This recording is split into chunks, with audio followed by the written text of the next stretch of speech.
और पानी वाला फल जब हाथ में देकर रक्षा सूत्र बांधती है बहन, तो भाई का भी घर भरा रहता है और बहन का भी घर भरा रहता है। भाई का भी घर भरा और बहन का भी। जिसमें जल भरा हो, जिसमें पानी भरा हो, वो श्रीफल होना चाहिए। और गोला पर हाथ में जब रक्षा सूत्र बंधे, जब राखी बंधे, तो तुम्हारे हाथ में श्रीफल होना चाहिए, नारियल होना चाहिए। क्यों? पहले की श्रीफल कार्तिक के बाबा का प्रतीक है। श्रीफल संत का प्रतीक है, स्कंद का प्रतीक, फल की मूलता है। यहाँ नारियल का जो श्रीफल है उसकी मूलता। और कितनी सुंदर बात है, नारियल जो बहन भाई को देती है श्रीफल, हाथ भरा हुआ रखती है। भाई को बहन जब श्रीफल देती है तो भाई वही श्रीफल अपनी बहन को कुछ दक्षिणा अर्थात कुछ रुपया रखकर, कुछ भेंट रखकर, कुछ स्वरूप रखकर, जब बहन इतनी दूर से आई वही श्रीफल भाई फिर बहन को दे देता है। ये ले, तू ले, तू रख ले। पर बहन उस श्रीफल को लेकर नहीं जाती है। बहन क्या कहती है? नहीं नहीं, तुझे रखना पड़ेगा, तू रख।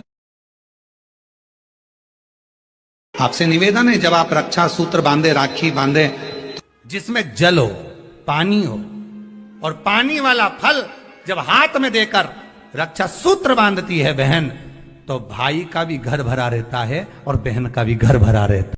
उसमें श्रीफल। आपसे निवेदन है, जब आप रक्षा सूत्र बांधे, राखी बांधे, तो राखी भी श्री शिवाय नमस्तुभ्यं, श्री शिवाय नमस्तुभ्यं, श्री शिवाय नमस्तुभ्यं।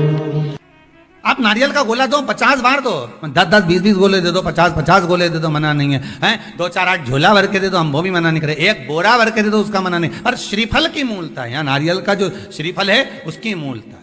और कितनी सुंदर बात है, नारियल जो बहन भाई को देती है श्रीफल, हाथ भरा हुआ रखती है। भाई को बहन जब श्रीफल देती है तो भाई वही श्रीफल अपनी बहन को कुछ दक्षिणा अर्थात कुछ रुपया रखकर, कुछ भेंट रखकर, कुछ स्वरूप रखकर, जब बहन इतनी दूर से आई वही श्रीफल भाई फिर बहन को दे देता है। ये ले, तू ले जा, तू रख ले। पर बहन उस श्रीफल को लेकर नहीं जाती है। बहन क्या कहती है? नहीं नहीं, तुझे रखना पड़ेगा, तू रख। तो दो चीज में से जब श्रीफल भाई भेंट रख कर देता है अपनी बहन को, तो बहन श्रीफल वहीं भाई के घर छोड़ देती है, भेंट का कुछ भाग लेकर चल देती है। ये बहन का प्रभाव। रक्षा सूत्र को लोगों ने बिगाड़ दिया। आज के जमाने में तो रक्षाबंधन का भी महत्व लोग नहीं जानते कि कैसे रक्षा सूत्र बनना चाहिए, कैसे रक्षाबंधन होना चाहिए। उसका भी विशेष महत्व होता है भाई। दिन भर राखी में भद्रा है, खाने में भद्रा नहीं है। तुम तो अच्छे से खाओ डपट के, कोई मना, तुम खाओ दिल से। तुम्हारा दिन भर ऐसा बीतना चाहिए, ऐसा नहीं कि मुंह उतार के बैठे रहो। राखी तो रात को बंधेगी, 9 बजे के बाद बंधेगी, 9 बजे बंधेगी। ऐसा नहीं कि 9 बजे के बाद का इंतजार कर रहे हो, 9 बजे के बाद 9 बज के 2 मिनट के बाद करोगे, 3 मिनट के बाद करोगे, 5 मिनट का ना ना। राखी का त्योहार फीका मत होने देना। राखी भले रात को बंधे, पर दिन भर तुम्हारे चेहरे पर प्रसन्नता होना चाहिए और मिठाई का आनंद होना चाहिए। दिन भर तुम्हारे चेहरे पर प्रसन्नता हो कि आज रक्षाबंधन है। नहीं तो त्योहार को तुम छोटा कर दो, सुकुड़ दो, ऐसा नहीं। बड़ा हमारा दिन भर त्योहार रक्षाबंधन का, खूब एंजॉय करो, अपने जीवन को आनंदित करो। और मेरे भोलेनाथ को आप अपना भाई बनाओ, मेरे शंकर को अपना रक्षाकर्ता बनाओ। मेरा देव अधिदेव महादेव तुम्हारे से कदम मिलाकर चले, यही भाव रखते हैं। शिव तत्व की प्राप्ति शंकर का मूल, उसकी भी मूलता होती है। कहाँ दिया जाता है, को कहाँ डाला जाता है? तो कहते हैं जिस स्थान पर गाय को बांधा जाता है, जिस साधु संत और बहन बेटी, ये 3 काल का हरण करती है, इसलिए इन तीनों की महत्वता। जब ये राखी जो बनती है ना, ये रक्षा सूत्र जो तुमने बांधा है, ये मोली जो बांधते हैं, कलेवा जो बांधते हैं, ये रक्षा सूत्र बहुत दिन तक जब बंधा रहता है, पूरा समय 8 महीने, 9 महीने, 6 महीने, 4 महीने, 3 महीने, जितना भी आप लोग बांध कर रखते हैं, जितना भी 8 दिन, 15 दिन, 20 दिन, जब तक आप बांध कर रखते हैं, उसके बाद में इसको खोलने के बाद कहां डाला जाता है, क्या दिया जाता है इसको? वो रक्षा सूत्र को कहां डाला जाता है? तो कहते हैं जिस स्थान पर गाय को बांधा जाता है, जिस स्थान पर गाय को बांधा जाता है, उस स्थान पर इस रक्षा सूत्र को ले जाकर एक और किसी भी खूंटे से गाय के, या गाय का जो ग्वाड़ा होता है गाय जहां बंधती है उस स्थान पर कोई कील लगी हो, कोई खूंटा लगा हो, उससे इस रक्षा सूत्र को खोलकर बाद में बांध दिया जाता, वहां रख दिया जाता। क्यों, किस लिए रखते हैं, क्यों जोड़ा गया इसको हिंदू धर्म में रक्षा सूत्र को गाय से क्यों जोड़ा गया? उसका कारण केवल इतना है कि गौ माता, जब तक आपने रक्षा सूत्र बांधा, इसके बाद रक्षा सूत्र आपने अगर गौ माता के उस ग्वाड़े में कहीं ले जाकर बांध दिया है, दे दिया है, रख दिया है, 33 कोटि देवता गौ माता के भीतर विराजमान होते हैं, 33 कोटि देवता गौ माता के भीतर रहते हैं। और केवल ये गाय जहां बंधती है, गौशाला जो होती है ना, गाय जहां बनती है, जहां पर गौ माता निवास करती है, हम तो कहते हैं लोग वृंदावन किससे मिलने जाते हैं? जम के बोलिए जरा, भगवान कृष्ण से, ठीक है। और भगवान कृष्ण किसको चराने जाते हैं? गौ माता। मतलब तुम कृष्ण जी के पीछे और कृष्ण जी गौ माता के पीछे। क्यों? तो उसका सीधा सीधा प्रसंग है कि गाय के ग्वाड़े में, गाय के उस आंगन में, गौशाला आदि में जहां गाय बनती है, उस जगह पर अगर आपने रक्षा सूत्र बाद में बांधने के बाद 8-15 दिन, महीना बाद, 2 महीने, 4 महीने, 6 महीने, 8 महीने के बाद में आपने वहां बांध दिया, रख दिया, तो जिसके हाथ में बंधा होता है उसकी रक्षा स्वयं गौ माता में विराजमान 33 कोटि देवता करते हैं। उसकी रक्षा का सूत्र फिर वो संभालते हैं, फिर वो आपके नहीं, फिर वो संभालते। कोई बड़ा काल आ रहा है, कोई बड़ा एक्सीडेंट होने वाला है, कोई ग्रह बेकार हो गया, उसको फिर संभालेगा कौन? वही गौ माता। गाय, बेटी और संत, ब्राह्मण, साधु, सन्यासी, तपस्वी, साधक, उपासक, ये संभाल लेते। और एक बात कहूंगा आज रक्षाबंधन पर, आपको अच्छी लगे तो आप स्वीकार करना, ना लगे तो आप छोड़ देना। वैसे भी सीवर वाला महाराज ताड़ी तड़ी बोले ही बोले है, उसमें क्या दिक्कत? तो बोलने में तो कोई पीछे हटूंगा नहीं। एक निवेदन आप सबसे करूंगा, आपको अच्छा लगे अपने जीवन में उतारिएगा, ना लगे कोई बात नहीं, छोड़ दीजिएगा, पर उतारना जरूर। बहन से प्रॉपर्टी के चक्कर में कितना भी झगड़ा चल रहा हो, बहन का भाई से एक मकान के चक्कर में कितना भी झगड़ा चल रहा हो, संपदा के चक्कर में कितना भी झगड़ा चल रहा हो, तो भी निवेदन करूंगा, बहन और भाई तुम खूब लड़ो प्रॉपर्टी और जमीन के लिए, पर रक्षाबंधन के दिन कम से कम एक दूसरे के नहीं भी जाओ तो फोन लगाकर जीजी और बहन भाई से, भाई बहन से एक बार तो बात कर लो, क्योंकि धन अपनी जगह रह जाएगा साहब, वहां धन नहीं जाने वाला, आपका व्यवहार जाने वाला, आपका प्रेम जाने वाला। माना उसने कुछ भी करा हो, अदालत में केस लगा दिया हो, 25 केस चल रहे हो अदालत में, 50 बार तुम्हें पेशी पर जाना पड़ रहा हो, 50 बार झगड़े हो गए, 50 बार तलवार लेकर खड़े हो गए, डंडे लेकर खड़े हो गए, एक दूसरे को मारने को तैयार हो गए, पर निवेदन है, एक माता के गर्भ से तुम जन्मे हो, कम से कम उस माता के दूध का फर्ज अदा करो। और एक बार कितना भी झगड़ा हुआ हो, इस आस्था चैनल के माध्यम से आज रक्षाबंधन के दिन भले राखी बंधवाओ मत बंधवाओ, पर एक फोन लगाकर तो पूछ लो, जीजी कैसी है, कब आएगी बता। या बहन भाई को कह दे रहे कैसा है, भूल गया क्या मुझे, भाई भी कह दे, लड़ाई की बात मत करना, आज के दिन बस प्रेम की बात करना कि कम से कम बहन का फोन तो आया। मेरा मन कहता है, मेरा दिल कहता है कि शायद दिवाली पर जितनी आतिशबाजी नहीं हुई होगी, उतनी आतिशबाजी आपके दिल में होगी कि जिससे केस चल रहा है वो फोन लगाकर पूछ रहा है कि भाई ने पूछा बहन से, बहन ने पूछा भाई से, कैसे हो, भाभी से बात कर लो, थोड़ा बच्चों से बात कर लो।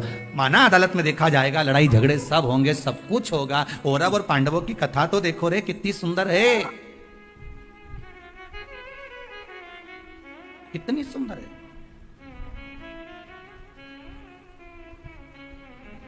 पांडवों की बहन सुभद्रा राखी बांधने कौरवों को जाती है, कौरवों की बहन राखी बांधने के लिए पांडवों को जाती है। जरा विचार करिए, क्या युद्ध के मैदान में लड़े नहीं, क्या युद्ध के मैदान में मरे नहीं, युद्ध अपनी जगह पर है। बताओ कि राखी कब बनवाई, पहले तो यह बताओ राखी किसको बांधी जाती है, जम के बोलो जरा, सही बोले तो क्या बोलते हैं वो नाटक में, सही पकड़े, बिल्कुल सही। किसको राखी बांधी जाती है? रक्षा करने वाले को।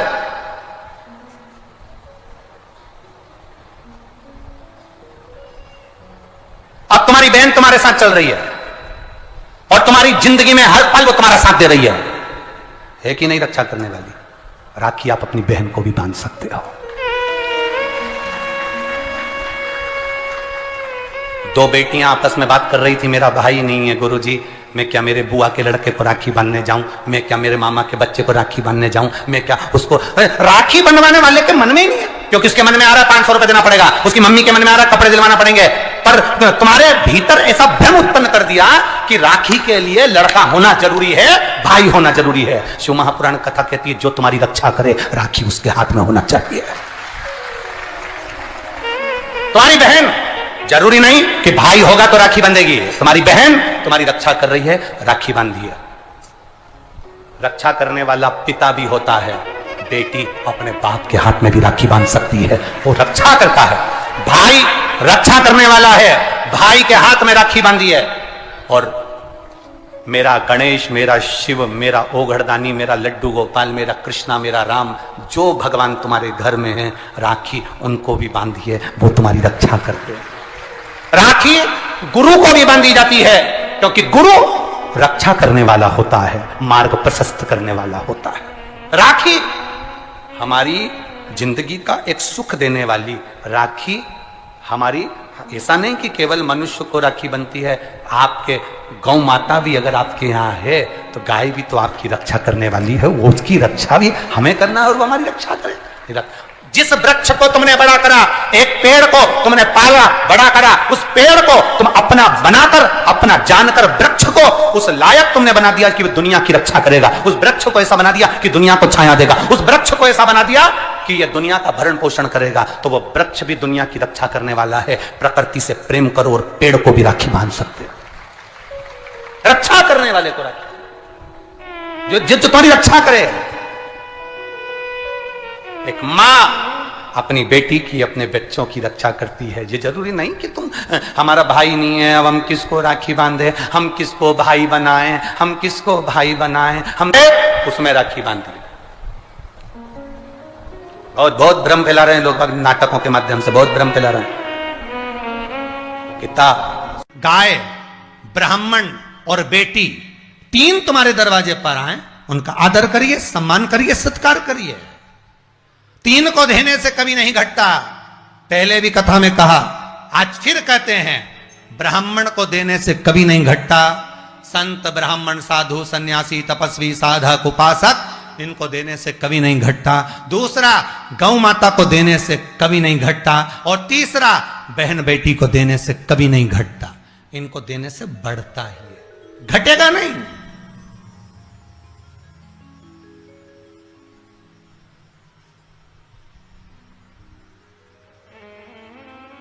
तीनों को देने से कभी नहीं घटता। गाय, ब्राह्मण और बहन बेटी दीजिए, ये घटने वाला नहीं है आपका, बढ़ने ही वाला।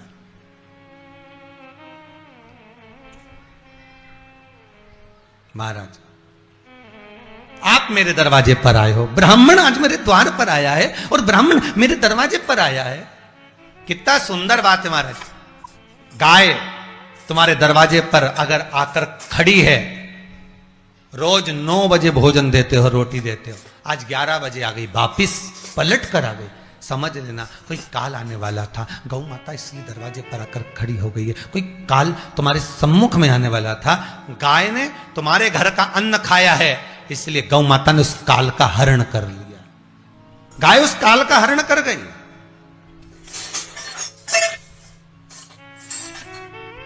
बहन बेटी तुम्हारे दरवाजे पर अचानक आ जाए, अचानक घर के लोग पूछे, क्यों जीजी आज कैसे आ गई तू, एकदम अचानक कैसे पहुंच गई तू? बस तेरी याद आ रही थी भैया, इसलिए पहुंच गई। अच्छा, बहन बेटी अचानक आ जाए, कुछ निकाल कर दे देना, काल को हरती है बहन बेटियां। क्यों कहते हैं कि शादी ब्याहों में, अन्य कार्यक्रम में बहन बेटी को बुलाओ, क्यों कहा जाता है सबसे पहले बहन बेटी को लेकर आओ? क्योंकि ये काल का हरण कर लेती, ये काल को हरती है।